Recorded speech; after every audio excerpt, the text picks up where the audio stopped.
I looked left and right. The cafeteria was empty. Strange. Mrs. Marlowe normally prowls the kitchen like a night feeder at this hour, sticking her fat hands into little jars. If she really were not there, then all the better. But if her bowels had stirred an hour earlier and she happened to walk by just as I made my way through, well, then there would be questions.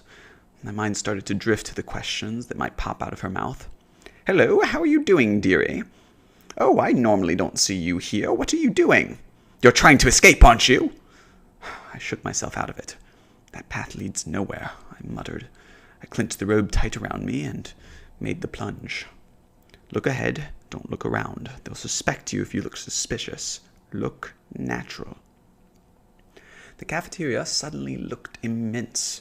The ceiling seemed to vault above me. The plastic chairs heaped on tables became tall kernels in a cornfield, hiding predators. But there was only the soft pitter-patter of my slippers on linoleum. I was halfway there when I heard her approaching. The plump steps of Mrs. Marlowe, seeking her midnight gravy. I picked up my pace. She was yet far away. I could easily make it across the cafeteria. But the worst imaginable occurred. It was as if one of my legs grew lighter. My foot began to feel cold and stick to the floor. I stopped and looked down. My left slipper was missing. I frantically darted my eyes about the room. Where did it go? I turned around and I saw it, right in the middle of the cafeteria, back nearly a quarter of the full distance. To travel such a distance would increase my total journey by 50%, not to mention the time and energy spent to duck down and pluck the slipper from the ground and plop it onto my treacherous left foot. And every second I could hear the plodding advance of Mrs. Marlowe. God damn her! I must leave it behind, to walk barefoot into the elements. That pain I would endure for freedom. I looked back at the shoe forlornly. The crimson J stitched on top of the velvet vessel.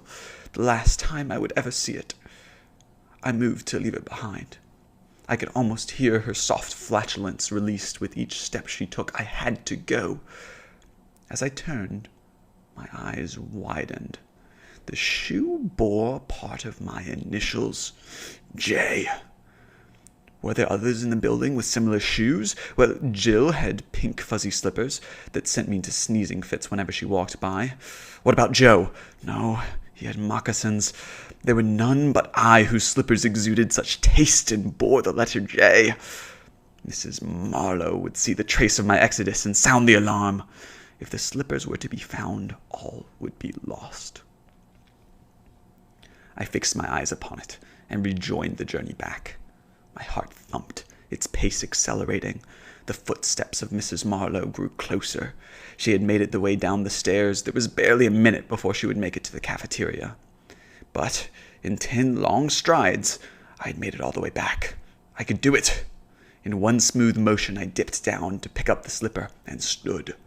It was now firmly within my grasp. The path forward was clear. But wait. Should I don my prize to expedite my retreat, or leave it in my grasp and leave? The donning would be one quick motion. Oh God, I tried to recall instances where I had made walks with and without my slippers. What was the differential? Well, there was that time when I had to make haste to the privy. The sound of the footsteps were almost upon me. I had to act.